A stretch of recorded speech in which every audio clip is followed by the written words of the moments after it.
Estamos ao vivo e hoje nós vamos falar sobre traumas, mas em forma ampla. Vai ter o bate-papo ao mesmo tempo, então se alguém estiver falando alguma coisa, nós vamos focar no bate-papo. É interessante falar sobre o assunto porque a princípio tem dois tipos de trauma, né? Um trauma físico e um trauma emocional. E é legal porque se a gente for falar de um trauma físico,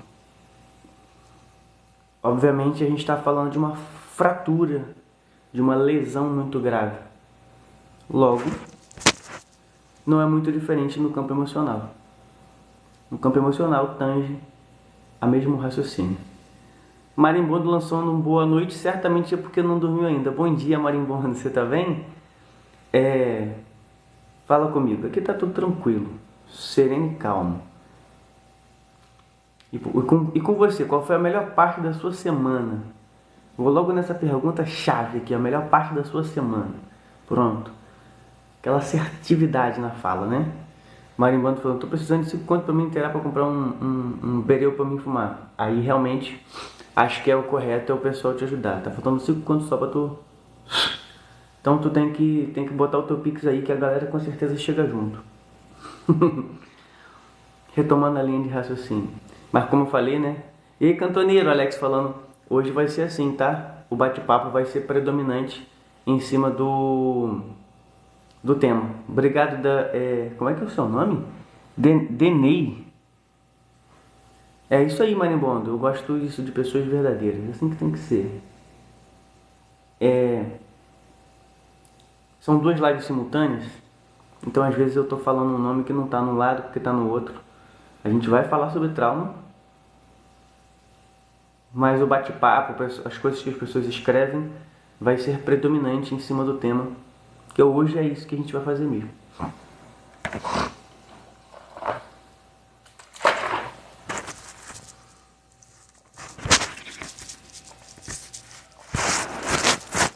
Então, como eu estava raciocinando,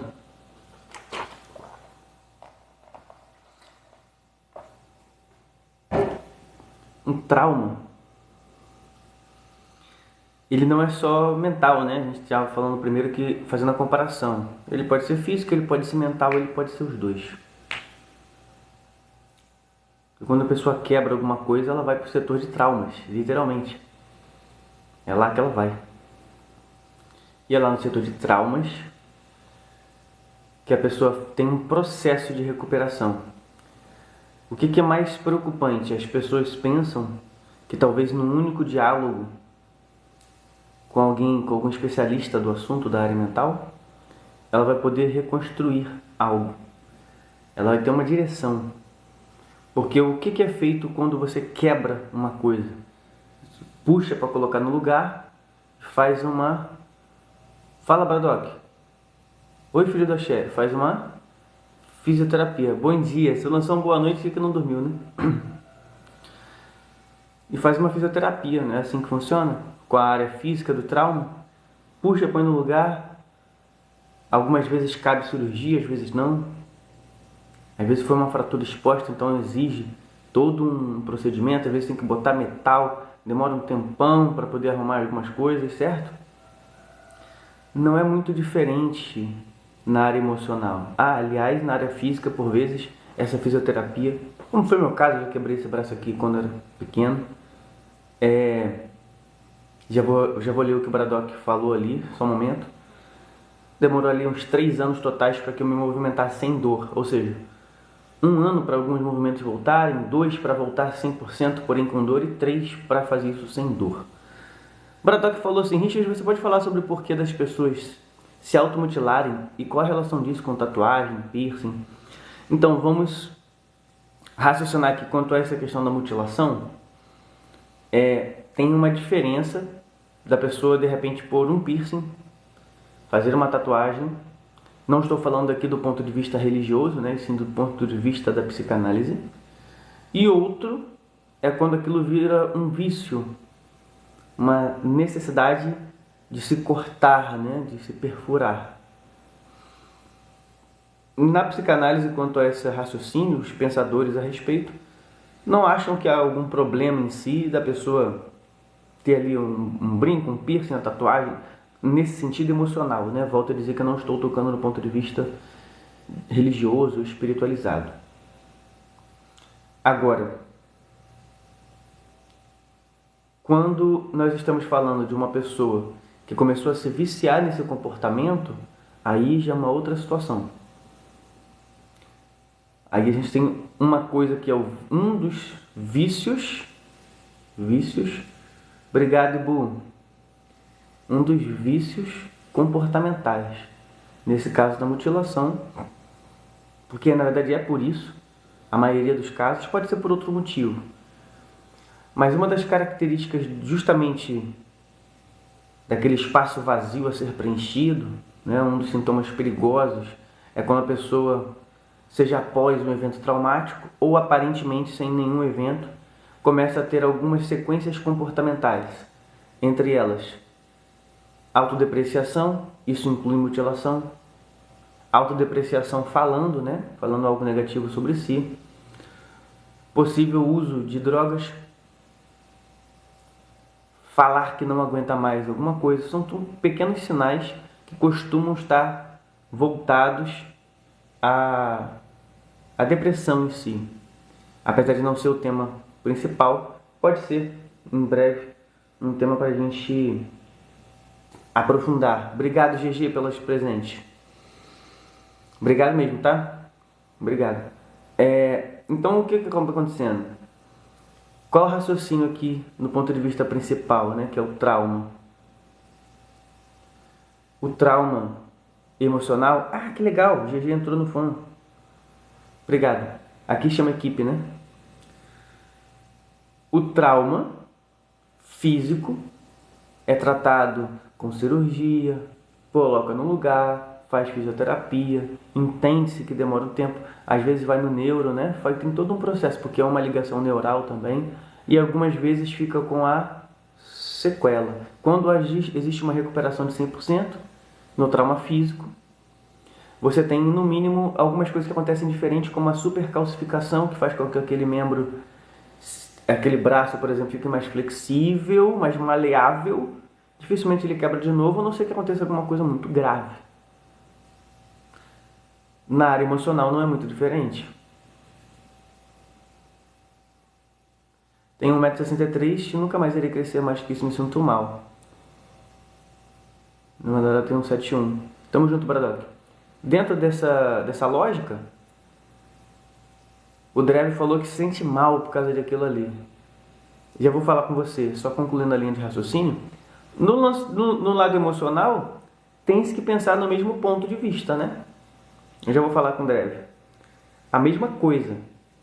Vai haver um momento durante aquela conversa para colocar no lugar algumas coisas, que é a direção, o aconselhamento. Vai haver um processo contínuo, como se fosse uma fisioterapia da área mental. Algumas vezes vão haver ou a sequela limitadora, ou a recuperação total, tornando aquilo super calcificado, mais maleável. Dificilmente quebra no mesmo lugar. Drev, mas não é a sua altura que define quem você é. Eu quero só saber se você tem a consciência disso. Se isso te incomoda, é aceitável, tá? Porque tem uma diferença sobre o que eu raciocino e sobre o que eu sinto. Às vezes não são compatíveis. Mas eu preciso que você saia e venha para a consciência. O Michel falou que também tem insegurança com a altura. Eu vou até tomar nota disso aqui, a altura. Porque é o seguinte, é sim, com certeza, com a nossa altura faz com que a gente se sinta grande. Eu realmente não sei dizer mais o que penso. Sofri muito com isso na minha vida toda. E todo mundo tem a presença de si mesmo o tempo todo, sem se perder no outro. Vamos a um ponto, depois a outro. Já vou para o Braddock. O que acontece, Drev? Eu entendo o que você está falando. Por exemplo, hoje eu sou mais forte, hoje eu ainda sou magro. Mas eu quero te falar uma coisa chamada anti-bullying. Acho que de alguma forma responde também o Braddock. Com relação a alguém te ridicularizar, só te afeta se você permitir. E eu sei que falando assim parece uma coisa muito fácil, não é. Vamos voltar na linha do tempo. Se alguém algum dia, e o que aconteceu muitas vezes, falou, pô, tu é magrão, mané, não dá nem pra te ver. E eu falava, pô, é mesmo, né? Ele dava a volta assim e falava, pô, legal, você enxerga bem, tanto que você tá me vendo. E ia embora. É isso. E aí perde a graça, porque você permitir algumas coisas, perde a graça. Com relação a sempre alguém te zoar sobre ser pequeno, só se você acreditar que você é pequeno na sua identidade que você realmente vai se sentir afetado. E eu quero trazer para a consciência por isso. Porque na consciência a pessoa tem que saber que ela não tem como ser pequena. Ninguém é pequeno na sua identidade. Pode ser na sua altura. E isso não muda nada. Isso é muito interessante, porque uma pessoa poderia se sentir ridicularizada por ser magro ou gordo, baixo ou alto demais. Qualquer coisa pode ser motivo. Tem gente que é muito alta e é horrível. Sente a mesma coisa. Ou, igual ali, Calvo aos 15, né? Ou então ali o Braddock falando da insegurança na aparência, né? Parece que o tema traumático trouxe à evidência um monte de inseguranças. Olha que interessante. E é a mesma coisa, você pode até se cuidar, você poderia até fazer um tratamento para ficar maior ou mais bonito. E isso não mudaria nada se você não mudar primeiro a maneira que você se vê e o teu campo emocional. Olha que loucura. Obrigado, Drev! Sobre a altura, o que está fazendo eu perder essa insegurança são alguns famosos, por exemplo, jogadores, o Michel falando. Interessante. Não esperava por isso. Continuação do Michel. Isso está me deixando mais feliz. O Baratok falou, fui obeso quando eu tinha 15 anos, aí perdi 35 quilos do ano para o outro e eu ainda me sentia o Renan de antes. Exatamente o que eu estou falando. Primeiro, o nosso campo emocional se transforma e aí sim, qualquer transformação que você fizer vai funcionar. Hoje eu sou mais forte, em comparação a antes, né? Obrigado, Drev. O Drev falou obrigado por dar atenção às pessoas dessa forma, ainda mais nesse horário. Eu estou aqui para isso, tá? Como vocês são importantes, o Drev falou, cara. E vocês que estão do outro lado é que fazem eu ser o streamer, né? Não se esqueça disso. É o Drev, é o Braddock, é o Michel, a pessoa que está passando. O que acontece? Há uma transformação interna. Eu tinha 54 quilos até 2 anos atrás. Hoje eu tenho 71, com muito orgulho. Mas antes, obrigado, Michel, eu me certifiquei de uma coisa. Me sinto forte, grande e poderoso agora, lá na época, com 54 quilos. Bom dia, Xaninha. Sim. Grande, forte e poderoso. Agora eu posso transformar meu corpo. O que acontece se a gente faz diferente? Até o Braddock terminou até de confirmar o que eu acabei de falar. Ele falou, não, realmente, foram 35 quilos perdidos, né? O cara tava gordo e foi ficando mais magro e continua se sentindo a mesma coisa. Então são pontos extremamente relevantes aí da gente raciocinar. Falei na live de ontem, e é uma live que ficou gravada na íntegra, postado tanto no YouTube quanto no Instagram, porque foi muito rápido, porque eu tinha que sair. Então foi uma live de 10 ou 12 minutos, está na íntegra lá. Ontem eu falei a respeito das repetições. Uma das maneiras de mexer na nossa autoestima é a gente falar até acreditar que é grande, que é forte, que é poderoso, e esse assunto ser mais recorrente. Levantar a nossa moral, né? Falar de coisas produtivas. Muda nossa linha de pensamento, de raciocínio, automaticamente muda nosso resultado. Recentralizando o tema de novo, né?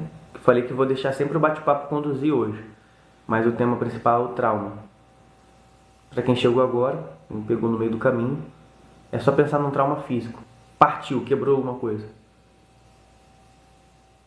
É só imaginar a mesma coisa no lado emocional, o tempo de demora, o tipo de tratamento. É bem parecido. Braddock falou, a psicanálise lê a fisionomia de uma pessoa e associa a personalidade. As microexpressões faciais, os dois, Xaninha, Os dois, até porque eles vão se entrelaçar. A Chaninha perguntou se é o trauma físico ou emocional. Estamos falando dos dois. Até desdobramos algumas coisas. Respondendo primeiro ao Braddock. Antes, terminando de ler, uma amiga disse que tem traços masoquistas de um... Pá, queria saber mais sobre. Então, as microexpressões faciais são apenas uma matéria da psicanálise. Tem gente que se especializa nisso aí. Mas você não consegue, por um único momento, fazer isso. Eu vou dar uma suposição. Você mesmo vai notar aí. Olha que interessante, eu não estou vendo vocês. Mas eu vou mostrar uma coisa interessante. Quantos cômodos tem na sua casa? Você virou os olhos para alguma direção para responder essa pergunta. Obrigado, Braddock. Isso aí, a princípio, não quer dizer nada. Mas eu anotaria. Ele virou para o lado direito. Anotação. É uma pergunta que você não tem por que mentir. Você responderia algo verdadeiro e me mostraria algumas expressões. Aí eu vou fazendo outras perguntas. Coisas do tipo assim, você tem carro? Você vai dizer sim ou não. Eu vou notar. Se você olhar para baixo, para cima, para um lado, para o outro, eu vou notando. Fazendo várias perguntas idiotas. Sua cor preferida? Papapá. Eu noto um padrão. E depois eu faço algumas perguntas-chave, que realmente é o que eu queria saber, para ver se você tem o mesmo padrão de comportamento de quando está falando a verdade, por exemplo.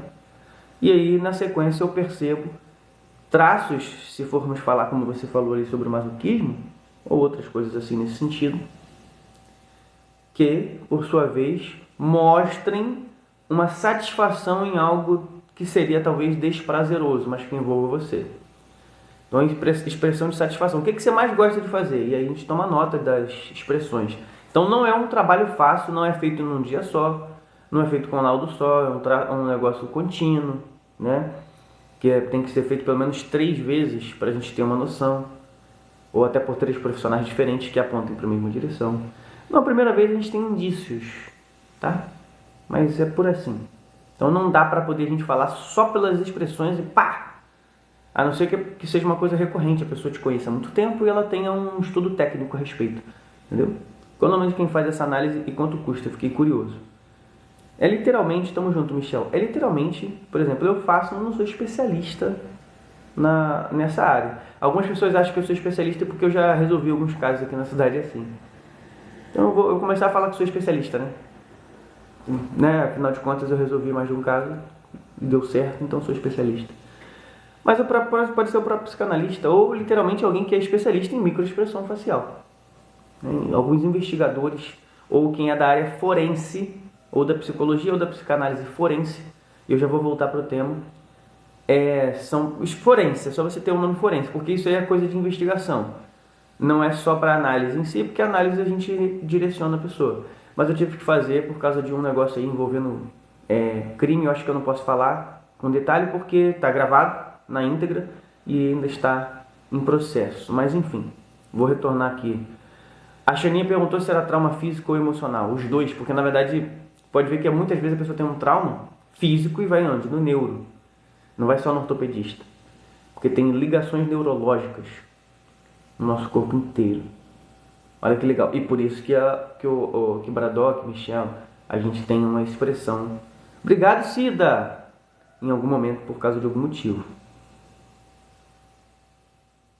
É por isso, porque tem ligações neurológicas no nosso corpo inteiro, no nosso rosto, em tudo. Tá? São 2 lives simultâneas, então vocês vão ver de vez em quando eu falar algum nome que não está numa live, mas está na outra, e assim vai. Se a gente analisar o mesmo processo de transformação, quanto são as sessões comigo, por você... Obrigado, Cida, pelos presentes, pelo sino. Você me chama no privado que eu vou te mandar um pacote, né? Os valor individual e o valor de pacote. Eu não lembro de cabeça. Obrigado mesmo, tá, Cida, pelos presentes. Tamo junto. Esteja à vontade aí, quebra tudo. Vai chutando tudo aí. Entendeu, ô Braddock? Você me chama chama no privado que eu te mando. E a Cida veio regaçando, com estrelada, com sineta. Essa é braba. Procura um sócio para montar um pet shop de banho e tosa para peixe de aquário, velho Zé. Interessante. O Braddock falou que me chama depois. Excelente. Retomando a linha de raciocínio. Mas volto a dizer, quando vocês falam qualquer coisa, eu paro para dar atenção para vocês e vocês que vão guiar os temas, tá? Mesmo que vocês perguntem uma coisa que não tem nada a ver com o tema. Mas o que tem a ver o trauma físico com o trauma emocional? Além das ligações neurológicas, nós temos o seguinte ponto de vista. A pressa que a gente tem para resolver qualquer coisa do campo emocional é a mesma pressa que a gente tem com o campo físico. A diferença é que a gente olha o campo físico, olha e consegue ver. Ah, peraí, ô Bradock, já sei o que aconteceu. Manda agora lá de novo, agora vai estar desbloqueado. A gente tá vendo o trauma físico. O que você achou do quiosque continuar no dia seguinte, os funcionários? Que quiosques? Não, pode ser aqui também, ou pode ser, no Zap é melhor ainda, porque eu já te respondo direto, eu tenho meu contato comercial, tá aqui. Mas agora eu acho que eu não te segui, agora que eu te segui, aí você consegue me mandar no privado. Você tá olhando o braço ali, o que quiosque, Xaninha? Eu não sei o que quiosque você tá falando. Tá vendo que ele tá quebrado. O trauma emocional você não tá vendo por dentro, você tá sentindo, ou talvez nem saiba. Daí cabe outras abordagens para a gente descobrir o causador. Mas a lógica de raciocínio é idêntica. A gente pega também do mesmo jeitinho e descobre onde está o causador daquele trauma, onde está quebrado, e vai fazendo todo um processo. Obrigado, Zitzi, para poder alcançar. Conseguiu aí agora, Bradock? Ô, Xaninha, o que eu acho que está falando? Então vai fazer todo o processo. Ah, tá, teve um problema lá na barra, que o pessoal invadiu lá. Com relação ao que eu acho que funcionar no dia seguinte, cara, já vou te responder, Michel. Assim, eu não sei do caso total para poder dar opinião. Como patrão de alguém, todas as vezes eu deixo o pessoal à vontade. Olha, vocês não precisam vir se não quiser. Mas como alguém que streama, por exemplo, quando meu filho morreu, eu vim aqui, streamei do mesmo jeito, fiz todas as minhas funções do mesmo jeito. Então acho que é uma decisão muito particular para eu impor para o meu funcionário. Eu tenho um propósito no que eu faço. Tem vidas para serem alcançadas e elas são mais importantes do que a minha dor. Mas, em caso tão pontual assim, que você vai obrigar alguém a fazer algo, eu acho que não é interessante não. Acho que não. O Michel perguntou se a maioria dos traumas é construída na infância ou na fase adulta. Então, se a gente for fazer uma abordagem totalitária, nós vamos entender que provavelmente a maior parte na fase infantil, não quer dizer que seja tudo lá. Na fase adulta outras coisas podem acontecer, porém o impacto é diferente porque você já é um ser mais racional. Não é nem só sobre ser criança, e sim sobre os seus pais e mestres. Isso em si é mais importante. Não é sobre a fase, e sim sobre o quem que fez algo, quem falou algo, ou um evento catastrófico. Leandro Rocha perguntou, na minha igreja tem uma irmã que vende coxinha, posso chamá-la de irmã de coxinha gostosa? Leandro, você não apenas pode chamar a sua irmã da igreja de irmã das coxinhas gostosas, como o certo é você chegar para ela e perguntar, você quer que eu comece comendo a sua coxinha pela cabeça ou pelo rabo? Eu acho que é o correto. Vai na minha dica. Retomando ali, assim, aqui a Xaninha falando. Achei pesado, no dia seguinte nada aconteceu. É que eu tô falando, né? Não é uma decisão que poderia ser tomada, assim... Não tem como eu querer que as coisas no dia seguinte aconteçam normalmente. Não tem como. Enquanto patrão, não. Se eu quiser, eu mesmo vou lá e abro, né, a parada e falo, não, eu só vim eu mesmo, porque eu tenho, né, compromisso, enfim. Michel, parece que houve ali uma... Eu vou chamar a palavra aniquilação, né? Mas você vai entender que é para evitar a palavra dos médicos, né? Ali no quiosque, acho que foi isso. Eu não sei com detalhes, eu sei que teve um atentado aos médicos e aí chegaram as vias de fato. E pelo que a Xaninha está narrando, provavelmente ou possivelmente tenha sido no próprio quiosque que aconteceu, né? E no dia seguinte estava tudo como se nada tivesse acontecido.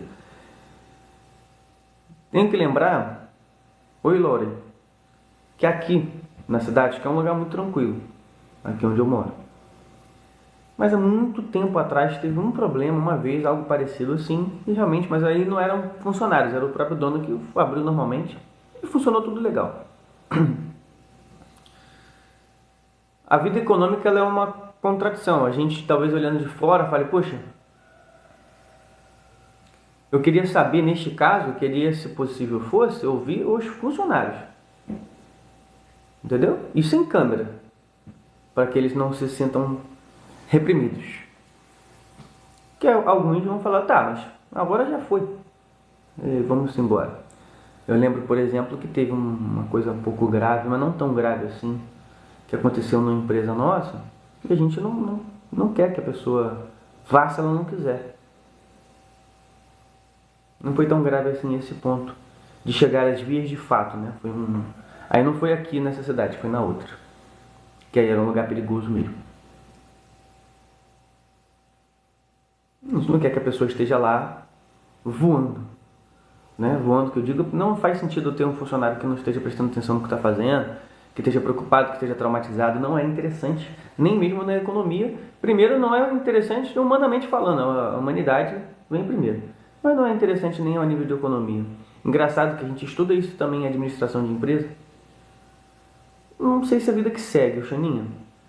É importante que eu entenda o que aquela pessoa está sentindo. Alguns vão dizer, cara, agora já foi, vida que segue. Essa informação é assim? É isso que esse funcionário realmente sente? Aí entra a leitura da microexpressão facial que o Braddock tinha falado. Eu leio ali e falo, não, mesmo assim fica em casa amanhã. Entendeu? O Michel falou, eu sinceramente ficaria com medo e não iria trabalhar. Então, cada um tem uma reação, né? Eu nasci num lugar muito perigoso, nasci na favela, enchi uma empresa na beirinha do lado de fora. E até então eu nunca tinha tido problema com nada. E o dia que teve, no dia seguinte eu fui trabalhar normalmente. Não tive medo de nada, não. Eu tive as precauções. Medo, fosse ter medo, ia ter medo 24 horas, né? Tive as precauções necessárias. Contratou uma equipe lá e tal para fazer a vigilância. O que gerou outros problemas, claro. Mas enfim. Então, cada um tem uma reação. Entendeu?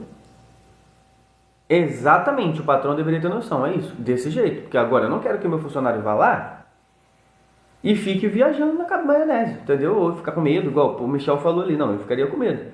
Então, filho, fica em casa aí uns 15 dias, eu te antecipo suas férias.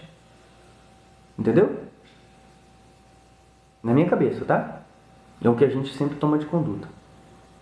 Aqui onde eu tô não precisa porque é tranquilo, mas enfim, em outros lugares que eu não precisava é isso. Não, fica uns 15 dias em casa, já antecipa suas férias, depois, né, a gente resolve essa parte. E se quando você voltar não estiver legal pra você, a gente conversa de novo, vê a melhor forma, né? Se você for querer ficar com a gente, beleza, se não a gente entende e a gente dá os seus direitos. É isso, não tem porquê. Porque tem coisa que é mais importante do que o retorno, tá? E até para ter retorno eu preciso que essa pessoa esteja ali de verdade. É o trauma, que foi o que a gente acabou de falar. Partiu, quebrou. E às vezes é só um negócio que deslocou. É um trauma também, tá? Olha que interessante, estou fazendo uma alusão no campo físico para o campo emocional. Deslocou, botou no lugar, beleza. Mas tu já sabe que aquilo ali está vulnerável. Está vulnerável. Qualquer coisa vai ser meio complicado.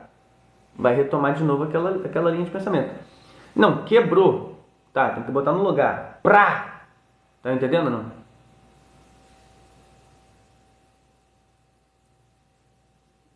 A Xaninha falando aqui, né, velho? Imagina, você tomando uma cerveja e o garçom fala, ontem morreu 3 pessoas nessa mesa. Então, é o que eu tô falando. Talvez a minha linha de raciocínio, eu entendo, eu tenho empatia com pessoas normais. Como eu não nasci num lugar normal, qualquer lugar que eu passasse, alguém tinha morrido ali. Ou onde eu tava brincando na pracinha, ou jogando bola, ou jogando futebol, ou basquete, ou vôlei, ou tênis, que tinha essas quadras de tudo lá. De tênis não, mas tinha as outras quadras. Alguém já tinha morrido ali. E é isso, a vida segue. Agora, eu entendo e tenho empatia com a pessoa que fala, não, mas eu não quero estar aqui. Eu não quero não quero estar aqui no mesmo lugar que morreu a pessoa ontem. Então tudo bem. Né? Imagina, deixa fechado, escreve lá, não, a gente vai por respeito ao que aconteceu e tal. Mas era isso, qualquer lugar que a gente entrasse para tomar alguma coisa, um refrigerante ou coisa alguma, já tinha morrido ali. Então eu nasci num lugar assim, então eu fui... eu nasci e fui criado num ecossistema perigoso, nocivo, que não é normal, mas que a gente normaliza porque fica continuamente com aquilo ali. Entendeu? Você acha que os clientes vão se sentir seguros também? Então, é o que eu estou falando. Como era um lugar mais tranquilo, não vai. Todo mundo vai ficar com aquele clima de tensão. Espera mais ou menos uns 2 meses para você ver se não vai estar tudo normal. É bem interessante isso, né? A mente humana é muito louca. Passados uns 2, 3 meses, você vai ver que ninguém vai para... Não, eu saí, Xaninha. Eu saí da favela. Eu saí. Saí da favela e estou num lugar nobre. Não quer dizer que seja fácil, né? É sempre assim, a gente chega e faz essa pergunta pro favelado, né? Por que tu não sai daí? Às vezes o cara não consegue. Mesmo. Eu saí aos 16 anos, eu tenho 31. Então estou no mesmo estado, mas num lugar totalmente nobre. Eu estou aqui, da outra vez eu gravei a live na rua. Ou seja, eu posso andar com o telefone tranquilo. Entendeu? Não, nobre onde morreram os 3 médicos, não. Por exemplo, lá é um lugar nobre, lá não vai ser tão comum de acontecer coisas como essa aí que aconteceu. Viram um negócio assim tremendo, mas na favela era todo dia.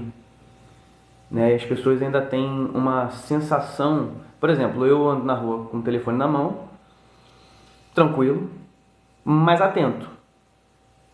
Eu não tenho o mesmo comportamento que as pessoas que estão aqui, porque eu nasci na favela. E eu ainda tenho traumas físicos e emocionais que fazem com que eu me defenda. Então eu tenho uma noção, uma percepção muito diferente das coisas à minha volta. Né? Não é que eu saia sempre com o telefone na mão, eu disse que eu já gravei, né? Pelo contrário, o dia que eu gravei foi justamente para mostrar que dava para fazer isso, mas eu não me sinto confortável. Mas vai ser roubado ou não vou ser roubado? Mas eu não me sinto confortável. Aqui não é um lugar violento, pelo contrário, é um lugar nobre, que tem a circulação de dinheiro muito grande, mas que a política de segurança pública funciona. Porque há interesse para isso, né? Exatamente, Michel. Isso me deixa mais sagaz, com certeza. É isso, o Rio, as autoridades, as milícias... Então, aqui não. Aqui existe um interesse devido a algumas coisas que são delicadas de falar, um interesse de que as coisas funcionem. Tá? Então aqui funciona. Aqui é o Rio de Janeiro também, mas aqui tudo funciona. E funciona muito bem. A educação, o ensinamento básico, as pracinhas, a recreação, a segurança pública, tudo funciona. Mas qual é o ponto? Eu quero voltar no ponto que a Xaninha falou assim, por que você não saiu daí? Na verdade eu já saí. Mas é engraçado, se você fala isso com um favelado, ele se sente tão mal, ele se sente cobrado, pressionado, né? E não é uma coisa simples de fazer. Primeiro, devido a algumas crenças limitantes mesmo. Depois, devido ao quanto de arrecadação a pessoa precisaria fazer dentro de um ambiente onde, pior do que apenas o crime em si, porque o problema não é o tráfico, e sim o domínio territorial, para conseguir sair daquele ambiente. Não é uma coisa simples de fazer. A saída do favelado, né? Não é comunidade. Comunidade é meu ovo esquerdo. O nome é favela. Comunidade é onde tem uma comum unidade. O Michel falou, ninguém gosta de viver na favela. A Xaninha falou que morou em Botafogo. O que acontece? Talvez tenha quem goste, mas a princípio não. Realmente, não é interessante. Não é como se a pessoa não quisesse sair. Né? Eu morei no Chapadão. Hoje o nome é Complexo do Chapadão. Quando eu saí de lá, já estavam começando a chamar desse jeito porque tem as favelas em volta. Então, a favela cercada por outras favelas. Então, por isso é um complexo. Um Chapadão, Chapadinha, Pedreira, não lembro os outros. Então, tudo em volta ali. Eu nasci ali. Fui criado ali. Minha cultura é dali. Mas eu não me confundo pelo meio. Nem hoje, entre soberanos, achar que a vida é sempre um mar de rosas, porque é mentira. e nem quando eu estava lá achar, ter qualquer indício de bandidolatria, ou qualquer coisa nesse sentido. Eu moro na região dos lagos e aqui é maravilhoso. Índice praticamente zerado de criminalidade. Não é zerado totalmente, mas praticamente zerado. Você tem uma paz. Tranquilo, tranquilo, tranquilo. Uma terra de oportunidade onde eu estou. Claro, eu crio oportunidade onde eu estiver, né? E eu não trocaria o meu estado por outro. Olha que interessante. É a Xaninha falando, você é cria? Interessante. Eu não, esse termo dá a entender de algumas coisas que me geram um gatilho muito negativo, né? Eu sou nascido e criado, sim, naquele cenário hostil, naquele ambiente. Mas eu não compactuo com as ideias daquela massa. Eu sou muito mais pró-polícia, muito mais voltado a entender que existem sim problemas sociais, né? Sim, nesse sentido sim, cria no sentido de safo. Sim, pô, desenrolado. Eu tenho certeza de um monte de coisas que poderiam gerar problemas que não geraram pela nossa postura, pela nossa autoestima. As pessoas que moram assim na favela, ela tem que mexer logo. Eu captei, agora eu captei. Tem que ser desenrolado. Não adianta ficar, sabe? Mas voltando aqui, sou muito mais tendencioso à direita, vou botar assim, né, desse jeito. Eu sou mais isento, né? Mas tenho pensamentos mais voltados à direita, porque eu vi o quanto que na verdade é só uma escravidão, aquele projeto. Eu lembro que meu pai teve uma atitude muito boa na época, que quando eu fui descer para jogar, né, o basquete, lá, o vôlei, ele foi no basquete, foi no dia do basquete, que ele segurou meu braço assim, tá indo pra onde? Do basquete, aí animadão, né, botando tênis. E já pagaram a mensalidade? Eu falei, não, é de graça. Ele falou, não, não é de graça. Olha que interessante. Não, não é de graça, não. Tá vendo aquilo lá embaixo? Tinha câmera. Olha que legal, né? Tinha câmera, dava pra gente ver de casa. Tinha câmera lá. Tá vendo aquilo lá embaixo? Eu, tua mãe, os vizinhos, todo mundo já pagou aquilo ali. Aquilo ali é por algum interesse. Nada é de graça. E aí eu falei, pagou como? É de graça? Como é que você pagou? Ele falou, lembra que você de manhã foi comprar pão? Você já pagou. Você pagou. É imposto. Quando você crescer, você vai entender. Vai lá, pode jogar teu basquete, mas não é de graça. Aquilo entrava na minha cabeça já, falei, não, peraí. Como assim? Eu ficava procurando onde que alguém está pagando alguma coisa, né? E agora, depois a gente vai crescendo, vai entendendo. Não, peraí. Tem um interesse, sim, de uma autorização que aconteça algo que é um absurdo. E também uma questão ali de, não, poxa, esse pessoal que está promovendo isso aqui tem interesse de voto. É um negócio muito doido, né? De base eleitoral, de uma autorização de algumas coisas, então você vai começando a entender. Vi gente muito honesta e gente muito corrupta, gente mais tipo assim, não, se me levar eu vou, mas tá entendendo não? Quer conhecer o Rio? Vai pro Pexisto, posto 8, posto 9. Ih, rapaz. Praia no Rio é vida. Que é o ponto, né? No Rio de Janeiro existe uma disparidade social. E existe até uma informação falando de traumas e aproveitando que vai ficar 100% gravado, será postado amanhã no YouTube na íntegra, às 6 horas da manhã, todo dia às 6 horas da manhã fica lá na íntegra, tudo que aconteceu hoje fica amanhã, o de ontem fica hoje e assim vai. Tem um caderno de entrevista, olha que interessante, isso faz muito tempo já. Muito tempo, entre aspas, muito tempo que eu digo faz mais de 5 anos, mas não chega a 10. Dos porquês daquelas pessoas ali estarem, por exemplo, envolvidas com criminalidade. E a cada 40 pessoas, só uma que respondia por uma necessidade. A maioria era porque queria ostentar mesmo aquele cordão de ouro, andar armado, trocar tiro. Ele queria aquele processo, não queria sanar algum problema, não. Ao contrário do que as pessoas pensam. Então, é mentira, é mentira que a pobreza traz crime, que eu também não me tornei criminoso, nem quando era pobre, nem agora que sou rico. Nem nunca, momento algum, isso passou pela minha cabeça. A disparidade social, ela atrapalha, não seremos hipócritas, mas ela também não é motivo. Não é motivo de criminalidade. Basta lembrar também, por exemplo, que o novo cangaço, que é um crime novo, né? E ao mesmo tempo antigo, é só você olhar a característica daqueles homens em volta de 30 anos, a maioria com filhos, esposa, brancos, com ensino superior, pessoas que tiveram talvez mais oportunidade até do que nós que estamos aqui agora, ou do que a maioria que está aqui agora. E escolheram de forma vocacional a criminalidade, tanto que fazem coisas de forma orquestrada, sabem muito bem o que estão fazendo, são profissionais. Então não é a questão da pobreza. A criminologia vai falar que de fato a necessidade e a oportunidade tende a te corromper. Se a pessoa tem uma necessidade, ela tem uma oportunidade, ela pode ter mais tendências a. Eu concordo, tem sim aspectos sociais que precisam ser pensados. Falta de oportunidade para as crianças. Precisa sim dar oportunidade para as crianças ficarem com a mente ocupada, não ficarem vulneráveis. Nesse sentido, eu nasci na favela, mas como eu disse, tinha quadra de tudo ali, mas eu jogava com o dono do filho do morro. Olha que interessante, o próprio dono o filho do dono do morro, imagina, tá todo mundo ali, todo mundo sabe onde está todo mundo. Quero ver pegar. Até mesmo as pessoas que estão lá em cima, comandando alguma coisa ilícita, ele não quer. Alguns até querem que os filhos sigam, que era o caso desse filho do dono do morro, o pai queria que ele seguisse a carreira.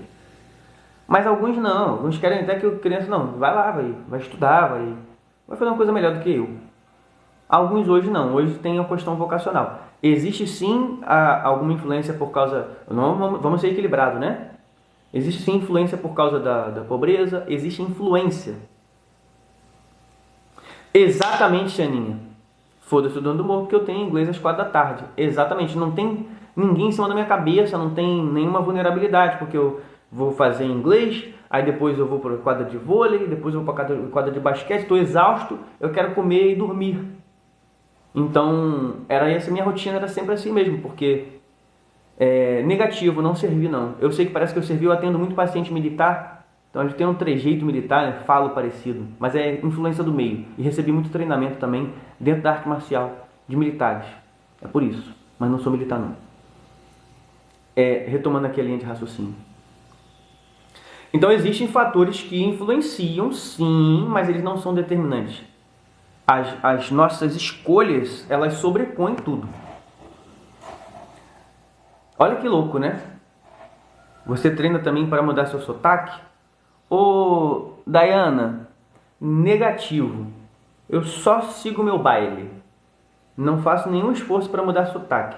Algumas vezes, por causa da oratória, que deve ser isso que você está perguntando, eu desacelero um pouco minha fala, que normalmente eu falo muito rápido.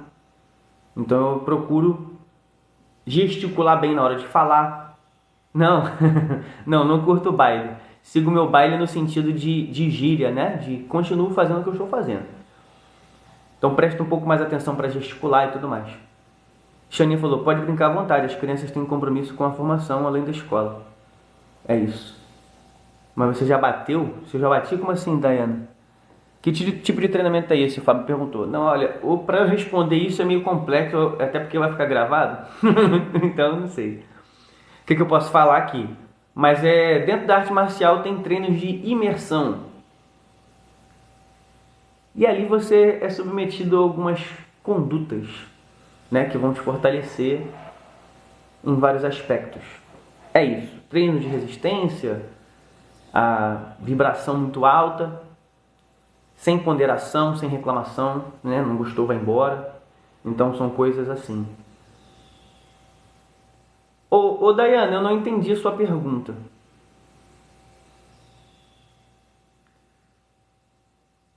Mas voltando aqui. Então existem coisas que influenciam sim, mas a minha escolha sobrepõe tudo. Nada é mais forte que a nossa escolha. A perereca molhada chegou falando, grande Richard, um brother que aprendeu o segredo da vida, esse tem a senha, tamo junto. O Fábio falou, né, treinamento de justiça é mais ou menos isso aí. Ah, já, Dayana, com certeza.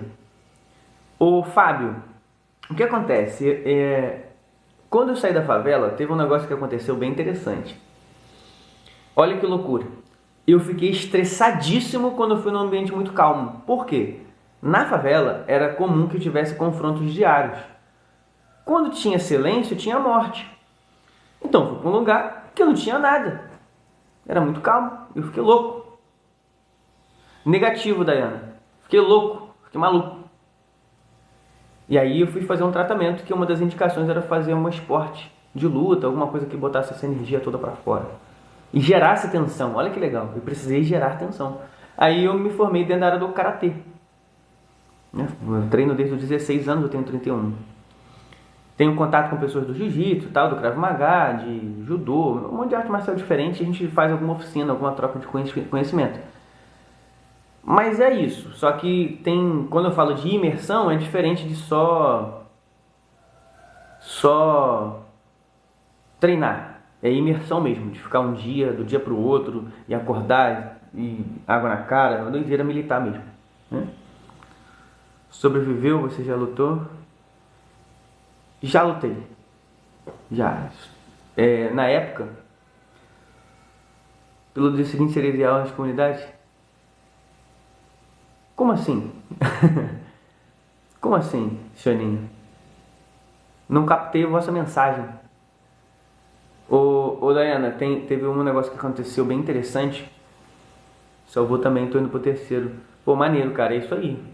Excelente. Importante as pessoas se localizarem, né? Eu acredito fielmente que todos os esportes vão trazer algum benefício emocional e físico.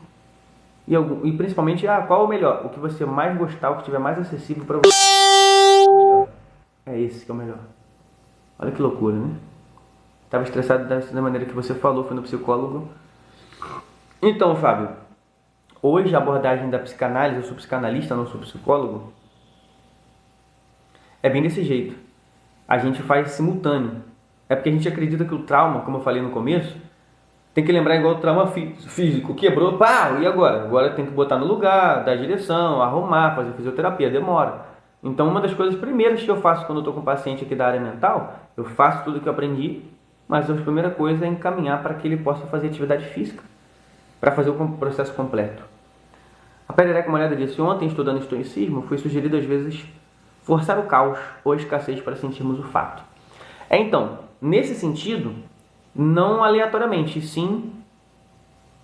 sim focar ali, ver se você vai entender Perereca Molhada. É muito legal falar com ela assim, ele, sei lá. A luta, ela é isso, vai haver uma tensão. É um combate, por mais amistoso que ele seja. Mas está gerando um microcaos, porque o caos extremo talvez não seja interessante, mas aquele microcaos um ambiente de pressão. O Fábio falou que não recomendaram nada, acharam que era palhaçada, que estava ficando doido. Não faz sentido, pelo menos não para a abordagem atual, né? Talvez quando você procurou, não sei se foi há muito tempo, ou que tipo de profissional, eu sempre falo das 3 chances, né? Das 3 chances para profissionais distintos. Existem muitas abordagens diferentes para o mesmo assunto, inclusive. Você é super necessário para conversar com os leques nas quadras da comunidade. Na verdade, é o que eu basicamente faço, apesar de eu estar num lugar nobre, toda vez que eu implemento alguma coisa social, eu vou para os lugares menos acessíveis que as pessoas têm medo de ir, mas que não se compara onde eu nasci. Que eu disse que é mais nobre, mas a gente sabe muito bem que a disparidade social faz com que tenha a nobreza no lugar e lá na ponta, lá dentro de um beco, tem um probleminha ali, que todo mundo sabe muito bem onde está. Aliás, agora na região dos lagos, ainda Rio de Janeiro. Então eu costumo sempre fazer isso de forma recorrente, falo das minhas origens, nunca tive problema com ninguém nesse sentido. Aliás, pelo contrário, né? A gente acaba sendo bem visto por todo mundo, tanto pelo lado A quanto pelo lado B. Entendeu? Perereca Molhada falou, Richard, foi difícil você assumir essa sua postura ou como ver a vida, ou sempre agiu assim? Acho que é um processo. Tem uma coisa que eu chamo de grande salto, que desde criança eu tinha sempre uma sensação de que não estavam me contando tudo.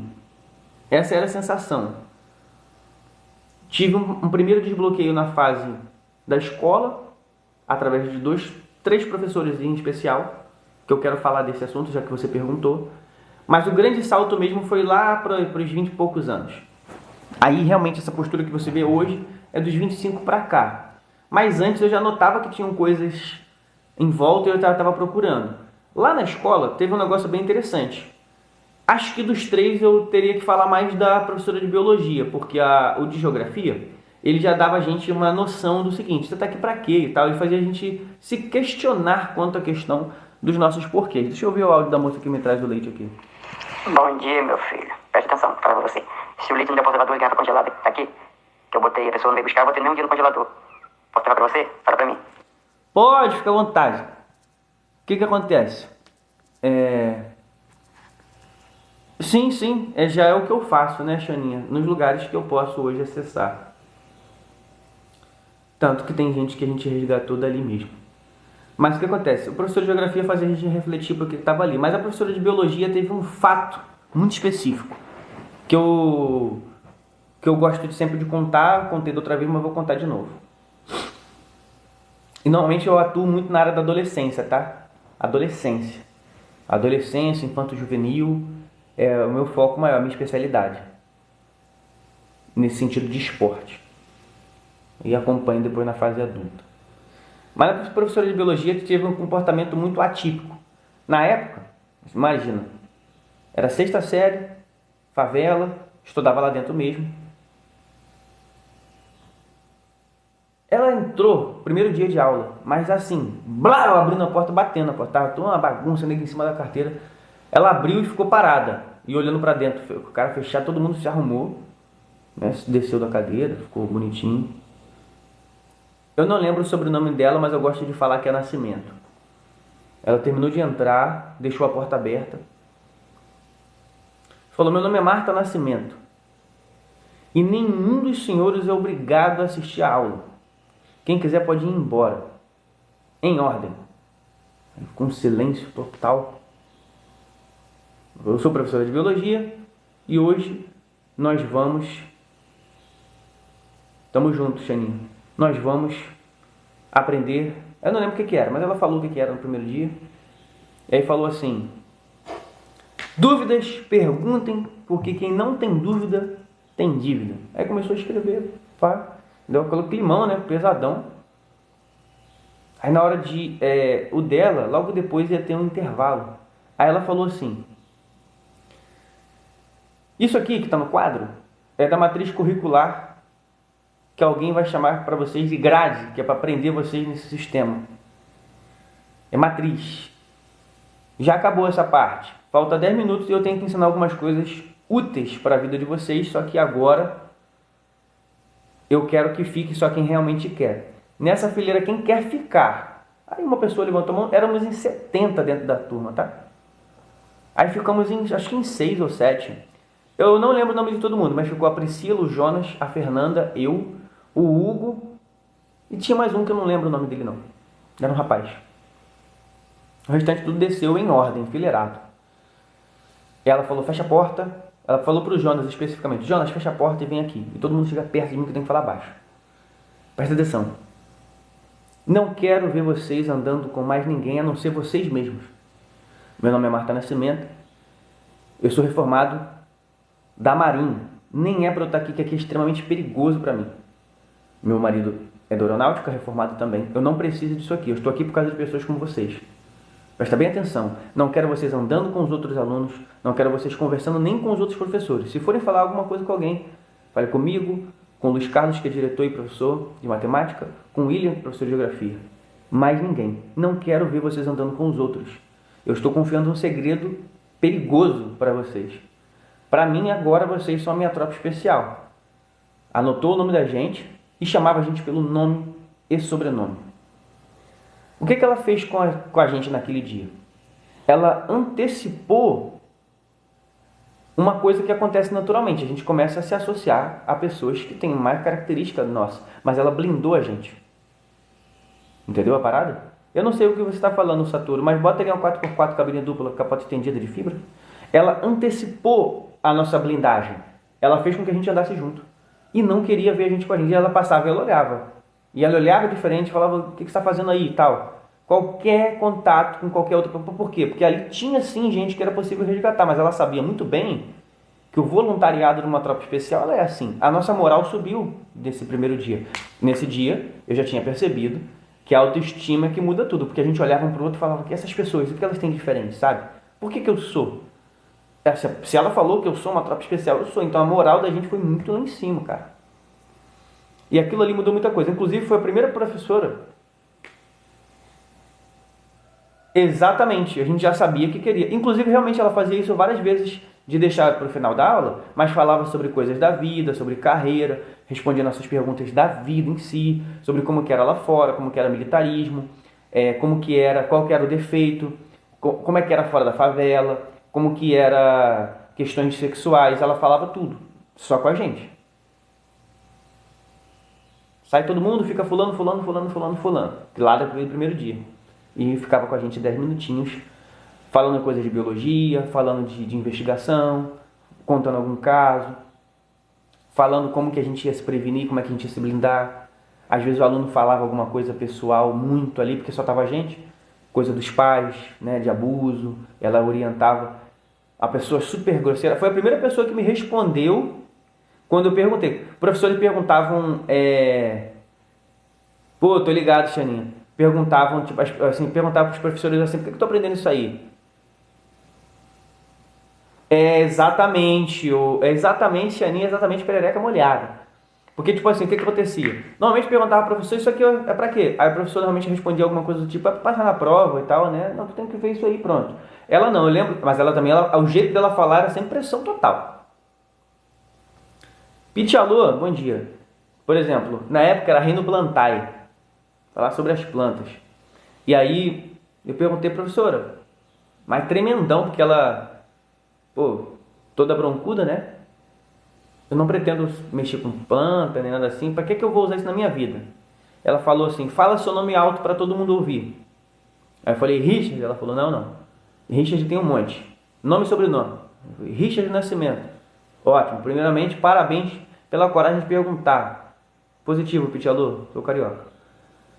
Pela coragem de perguntar. Quem não tem dúvida tem dívida. Se eu não tenho mais dívida com ninguém.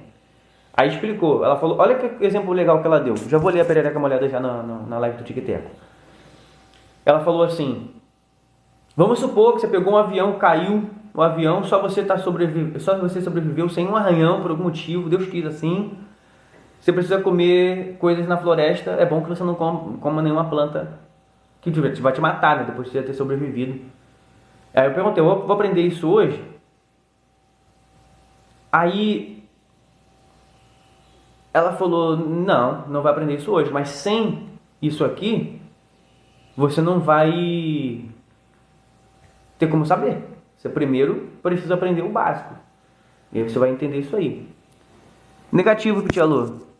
Não, não é guardar alta não, eu sou assim mesmo, eu falo assim. Perereca Molhada falou assim na live do TikTok. O ensino é muito falho por conta do sistema. Poderiam dar exemplos assim na física. Ou então, Perereca Molhada, nesse sentido, tem heróis que me provaram por A mais B que uma pessoa só pode mudar tudo. Mas eu tô calmo, Pitialô. Pode mudar tudo, sabe, ô Perereca Molhada? Pode mudar tudo.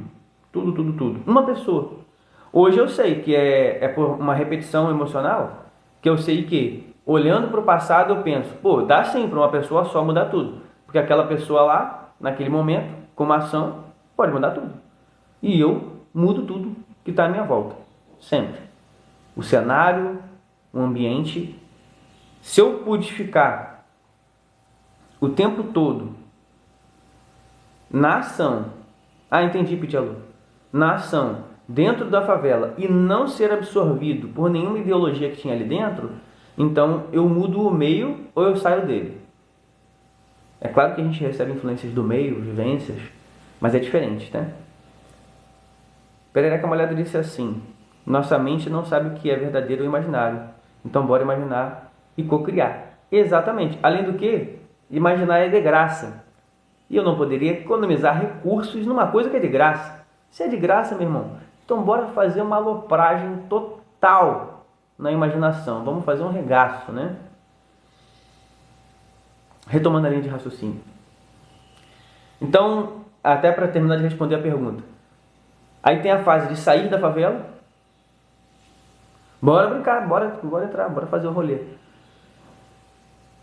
A fase de ter o contato também da minha reconstrução social, porque é novidade.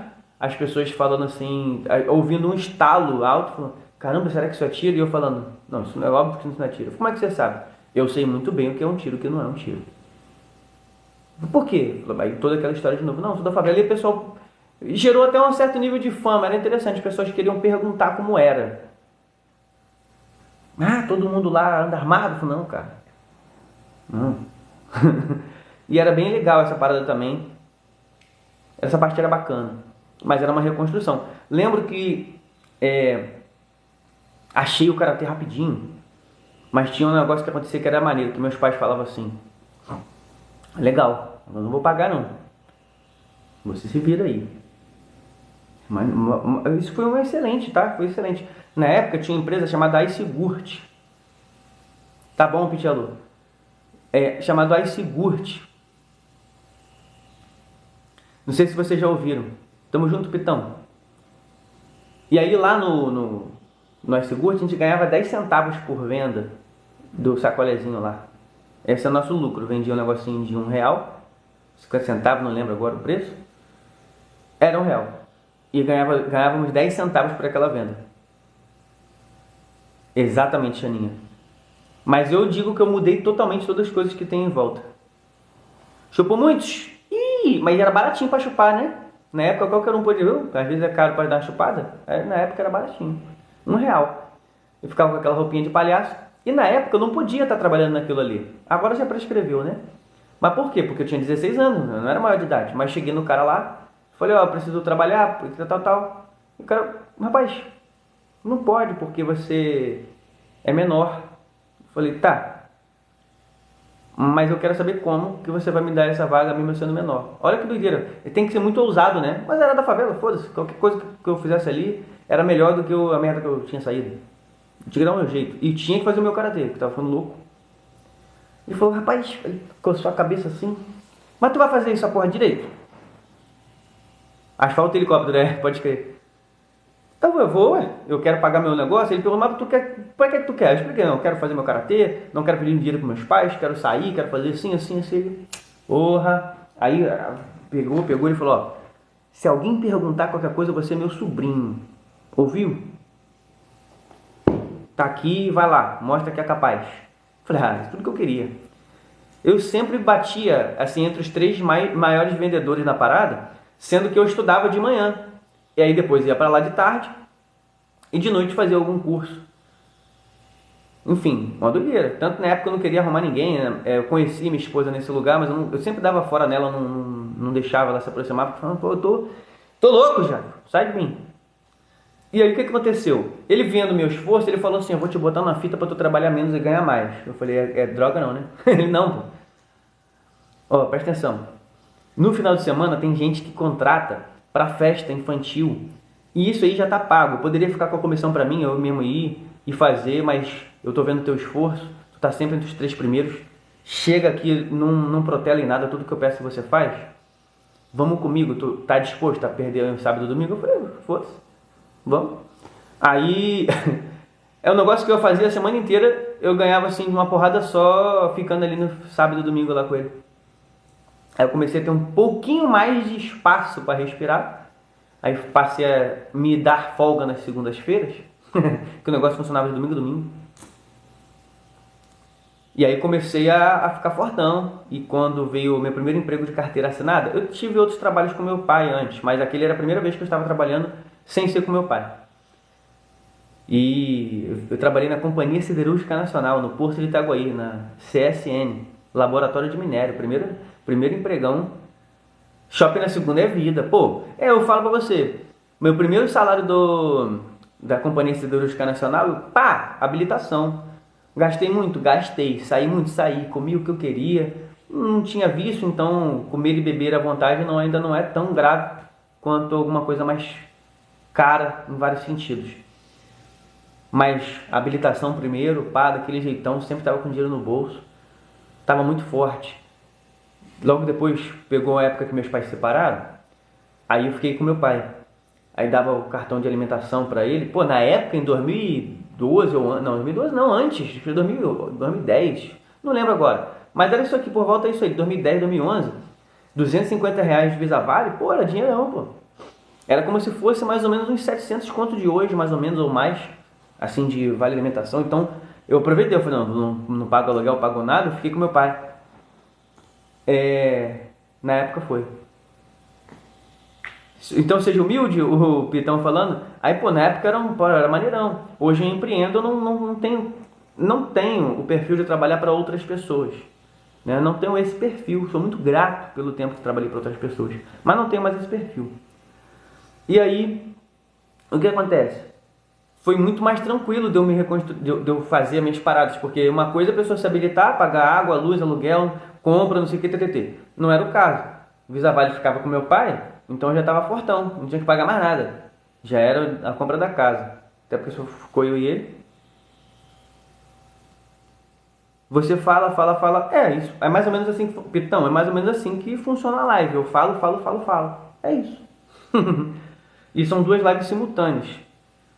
Tem uma aqui e outra ali. Mas já que você quer que eu pergunte, o que você quer que eu pergunte? Já é uma pergunta. Tem uma live acontecendo aqui no Quai e uma live acontecendo aqui no TikTok. E como lá o pessoal está perguntando coisa, eu estou respondendo o que eles estão perguntando. É isso. Voltando aqui para a minha linha de raciocínio. Então, automaticamente foi mais fácil. Ainda respondendo aquela primeira pergunta lá. Eu fui construindo algumas ideias. Falando, pô, então eu já entendi que existe uma dificuldade aqui, uma facilidade aqui. O grande salto para poder transformar, pode ser, então, todo mundo tem que ter algum nível de ansiedade. Para ter um grande salto, uma transformação, veio um pouco depois, quando eu entendi o que era empreender. E eu sempre costumo brincar dizendo que quando pica o bichinho do empreendedorismo, é um negócio contagioso e irreversível. Eu falei, caramba, isso aqui é diferente. Mas não dei bola naquele primeiro momento com aquilo não, tá? Eu fui deixando acontecer. Passou um tempo. Como eu disse, fui dando oportunidade à minha esposa, né? Dei oportunidade à minha esposa. Sempre então, todo mundo tá me chamando a atenção. Toda vez que alguém escreve alguma coisa, eu paro para ler. Quando a Xaninha tá falando ali, quando a perereca molhada tá falando, até pelo nome, perereca molhada, quem não vai dar atenção à perereca que tá molhada ali? Vai ter que olhar. Aí, o que acontece? Fui dando atenção, né? Fui dando oportunidade. Não, Pitão, por que eu iria te derrubar? Oxe, não faz sentido. Pode ficar aí à vontade. Aliás, quanto mais você escreve alguma coisa, é bom. Qual oportunidade você deu a sua... O quê? Ah, tá. Só pra você entender. É porque ela ficava sempre jogando uns papos e tal. Marcava alguma parada, eu ia com alguém. Eu não dava oportunidade nem dela ter nada comigo na época. Aí teve uma ocasião específica. Que aconteceu? Ela estava para se mudar, inclusive para cá, para onde eu tô. Já tinha... Vamos contar a história do começo, né? Quando ela falou com todas as letras que tinha interesse, que ela só deixava no ar. Eu falei, ó, eu sou um cara difícil, mandão, turrão. Tô com um objetivo muito vidrado no que eu tô fazendo, muito focado. Eu sou insuportável. Na época, a gente nem namorou nem nada. Eu só falei isso pra ela e ela falou, eu espero você o tempo que precisar. Mas passou um ano, eu tinha 16, ela falou a primeira vez. Aos 17, ela falou de novo, ela falou, e aí? Eu falei, ó, ainda tô na correria, tô na pegada. Não, nem nada, zero, nada. Aos 18, ela perguntou de novo. Só que dos 18, aconteceu o quê? Ela tava para se mudar pra cá. Que os pais dela iam vir pra cá. Eu tava muito focado, eu não queria nada com ninguém. Não era só com ela. Toda vez alguém vinha. Porque eu dou muita atenção para as pessoas confundem as coisas, tá? E aí era normal, qualquer menina carente daquela época ali tava desesperada. Enfim. Então pra mim ela era só mais uma. Só que já não era mais até aquele momento ali. E aí ela falou assim, pô, vamos sair e tal. Mas de vez em quando ela chamava pra sair, eu empatava a foda dela. Quem manda ser lindo, Eu empatava ela, levava alguém, levava as 3 pessoas junto, aí não deixava ela ter oportunidade. Ela chamava pra sair e eu fudia a foda dela. Fudia a foda dela. Ficou engraçado a fala. Mas voltando. O que aconteceu? Teve um dia que ela falou assim, pô, vai reinaugurar, vai ter uma reabertura lá do quiosque lá na praia, lá em Muriqui. De repente vocês conhecem. Falei, e eu com isso? Desse jeito, tá? Ela, não, pô, vamos lá, pô. Só que não leva ninguém não, é eu e tu. Aí eu falei assim, então, Thalita, presta atenção. Eu habilitei a vista, não tô podendo gastar com nada. Ela, não, eu pago. Eu falei, tu quer o que comigo? Eu, não, só quero conversar. Eu falei, tá, me busca aqui, ó. O dela era pertinho do quiosque, o meu era longe pra cacete. Eu fiz ela sair de onde ela tava, vim até o outro lado da cidade pra me levar lá. E ela veio. E claro que ela não queria só conversar, e nesse dia a gente ficou. Aí foi a primeira vez que eu dei alguma oportunidade. Mas ela tava no meio do rolê. Tipo assim, eu já queria fazer outra coisa na vida, não queria mais estar no laboratório, mas ainda estava lá, então estava fazendo o meu melhor ali naquele tempo. A gente ficou, e depois ela falou, poxa, e agora? E eu falei, agora nada, você vai viajar, vai embora, e é isso. E aí ficou esse papo assim pela metade, a gente ficou ficando, né, algumas vezes. E aí o pai dela veio conversar comigo. Eu até pensei que ele fosse reclamar de alguma coisa, porque afinal de contas, né, imagina. Do nada as coisas assim e tal. E aí ele veio trocar ideia comigo e aí ele falou assim, Thalita falou de você e tal, e que ela é interessada em você. Ela falou também que você não se prende a nada com relação ao trabalho. Mais ou menos, Xaninha, porque ela nasceu no Mato Grosso, mas foi criada no Rio de Janeiro, Itaguaí, que é perigosíssimo, depois foi para Muriqui, tranquilo. Mas é porque, imagina, a gente se conheceu dentro da igreja. Então, eu sou meio errado na vida, mas eu sou da igreja. Ou melhor, eu sou da igreja não, eu vou lá, né? Enfim. Mas na época eu tava na liderança, um monte de coisa maneira. E aí o pai dela falou assim, ela falou pra mim isso tudo. E ela também falou que você não se prende a nada. Então eu queria ver pra você de repente ir com a gente lá, eu preciso de gente de confiança pra estar ajudando a empreender nossos negócios lá na Araruama. Eu falei, não vou não. Eu disse que não. Olha que doideira, né? Ele falou, não responde nada agora não. O que eu ia falar nesse domingo agora, você passar lá em casa pra gente almoçar e conversar melhor, pra gente se conhecer realmente fora daquele ambiente ali da igreja e conversar e entender melhor a ambição de cada um. Eu, tá bom, isso aí tudo bem, conversar é de graça. Aí domingo eu fui lá pra almoçar, já foi um troço meio chato de cara, que assim que eu entrei, o irmão dela veio primeiro na porta, ele apertou a minha mão com muita força, mas muita força, e falou assim, você que veio ser avaliado? Eu apertei com a mesma força que ele e disse, não, eu vim avaliar. É verdade, Xaninha, é verdade. E aí entrei, casa dentro, e o pai dela mesmo só queria entender algumas coisas aí do que eu tava querendo pra vida, quem eu era, né? Era isso, era coisa de pai mesmo, tem que saber. Por que eu era tão desapegado das coisas, né? Se era loucura, talvez seja, ou se era alguma ambição maior. Me fez a proposta de novo, eu disse que não de novo, mas ele me convidou para ir na ilha. Tem uma ilha ali em Itacuruçá, não sei se você conhece, o Xaninho. Tem ilha ali, maneira demais. Nesse dia parece que ele criou uma oportunidade para a gente ficar ficar ficando, né? Porque ele deu um jeito que a gente ficou sozinho depois lá na ilha. Lá bem pro negócio lá. E aí, pô, hormônio flor da pele, sabe como é que é, né? Sozinho, com o maior clima legal. Aí a gente... Tudo errado, tô falando? Tudo errado. Tudo errado. Ainda tá gravado, vai ficar postado amanhã no YouTube. Mas voltando. O casamento em si foi uma das melhores coisas da minha vida. Porque ali eu estava...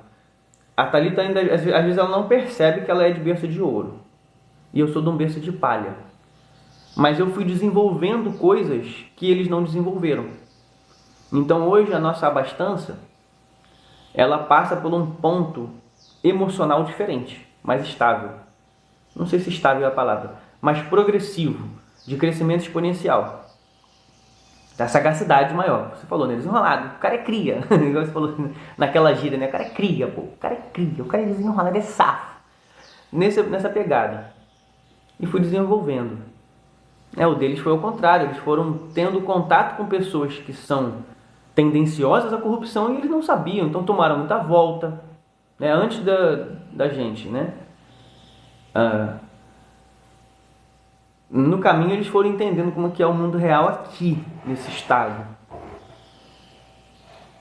Quando eu aprendi numa empresa de marketing multinível algumas coisas, não foi só a empresa não, foi o treinamento, os livros que recomendaram para ler, e eu já estava me formando na área da terapia. Mas uma boa parte do que eu falo foi através de uma empresa de marketing de rede, que deu e dá treinamentos maravilhosos, estou muito grato por isso. Não tenho o mesmo foco que tinha antes, mas aprendi muito mais a vender meus serviços e os produtos pelos treinamentos dados e pelos livros que recomendaram do que realmente pela formação. Muita gente acha que o que eu falo é só por causa da minha formação. Também, claro, mas tem as coisas que essa empresa recomendou, depois essas pessoas e essas leituras recomendaram pessoas recomendaram outras, e hoje eu entendo, tanto que dou mentoria, dou cursos voltados à área da prosperidade, da persuasão, da liderança. Tem lá em PDF, na Hotmart, em breve em videoaula, tem a mentoria 1 a 1, tem então várias multifontes de rendas. E aí, terminando de responder a pergunta, o ciclo mudou. Porque a gente faz alguma coisa com esses traumas, sabe? Com essas experiências, tem que executar. Tem aplicativo que eu tenho agência, que daqui a pouco eu estou indo para lá, que hoje tem atividade financeira lá. Então eu tenho uma agência no aplicativo, consigo até indicar para alguém ter agência também. JKR, sempre que eu convido alguém, falo, baixa, vê lá como é, se não gostar, desinstala. Não é nada obrigatório, né? Não é aquele regime CLT que eu vejo hoje, que não são todos os casos, mas uma boa parte é só uma escravidão liberal. Então, hoje eu entendo isso, que eu tenho um carinho muito grande quando eu contrato alguém para alguma coisa, de lembrar que a massa vai viver na escravatura liberal. E que não é o que eu quero. Eu quero liberdade para as pessoas. Quero que elas se sintam úteis no que estão fazendo, que tenham um propósito no que faz. Se em algum momento não estiver alinhado, que aquilo possa passar como uma oportunidade boa na vida daquela pessoa e ter um sentimento bom depois. Então isso para mim, eu vi como é ser funcionário, vi como é ser empreendedor, então essas coisas são importantes. Vai na comunidade Chiclete Balão, vai ser... eu tenho certeza. Você sabe quando eu falo eu não tenho muito essa característica. Eu tenho uma característica do infanto juvenil, mas já fiz coisa assim, é maneiro. Oi, cadê a lavadinha? Você tá bem? Você viu como é ser dono da boca? Vi também ser dono da boca, só não fui, mas vi como é. Gabriel. Mas vi como é, vi muito de perto porque a gente chegou a empregar o filho do dono do morro. Uma vez por semana dá pra fazer. A gente faz muito processo assim, bom dia, cadê a lavadinha? Você tá bem? Faz muito esse processo com o infanto juvenil, porque tem essas questões aí do processo que a gente faz tanto para a área nobre e depois para áreas menos nobres, vamos chamar assim, né? Mais isoladas aqui da área. Estamos chegando ao fim. Porque, como eu disse, eu tenho atividades aí para fazer na Ligolive, que é um aplicativo que tem agência, que tem outros rolês da alegria lá. Qualquer coisa que vocês queiram ainda trocar ideia ou perguntar, ou acessar algum dos cursos ou mentoria, ou até no aplicativo para poder gerar renda, vocês vão entrar em contato ou no privado do Quai ou no privado do TikTok. E tem meu contato comercial na própria descrição aí, em algum lugar. Não sei onde não, mas até aí. Se vocês clicarem e futucar isso, vão achar. Tudo que eu quero ter vem a mim com facilidade, brilho, transbordo e prosperidade. Faça seu dia ser extraordinário. Vai e vença. E que por vencido eu não lhe conheça. Desça sobre nós as poderosas bênçãos do Deus de Israel, que é Pai, Filho e Espírito Santo. Amém. Amanhã, 4 horas da manhã, em volta das 4, por volta das 4, pode ser um pouco antes, pode ser um pouco depois, estaremos aí, todo dia, tanto no Quai, aqui nessa câmera, quanto no TikTok. Tá? Um abraço. E lembrando que fica na íntegra. Perdi alguma coisa importante. Amanhã, 6 horas da manhã no YouTube. Hoje às 6 fica o que foi feito ontem. Gostei muito hoje, mas não peguei completo. Amanhã, 6 horas da manhã, no YouTube, completo. Richard Nascimento Terapeuta. Qualquer lugar que você procurar assim, tem corte de live, live inteira, vídeo gravado. Fui!